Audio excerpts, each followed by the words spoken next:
धाराशिवमधील हातलाई डोंगरावर वनविभागानं लावलेली हजारो झाडं पाण्याअभावी वाळण्याच्या मार्गावर आहेत। या झाडांना पाणी पुरवठा करणारी पाईपलाईन धाराशिव बार्शी या रोडचं काम करणाऱ्या कॉन्ट्रॅक्टरकडून फुटलेली आहे।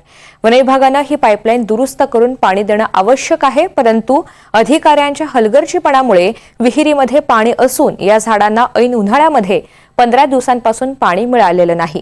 त्यामुळे ही झाडं आता सुकू लागली आहेत। यातील अनेक झाडं जागीच करपून गेलेली आहेत। रोडचं काम करणारा कॉन्ट्रॅक्टर आणि वनविभागाचे अधिकारी पाईपलाईनची दुरुस्ती नेमकी केव्हा करणार आणि या झाडांना कधी पाणी मिळणार हा प्रश्न सध्या तरी अनुत्तरित आहे। या झाडाला जवळपास 15 दिवसापूर्वी पाणी झालेलं आहे। परवा 15 दिवसापासून पाणी झालेलं नाही।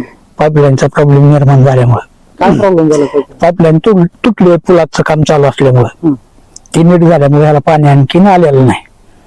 पाईपलाईन नीट झाल्यानंतर याला पाण्याचं काम चालू होईल।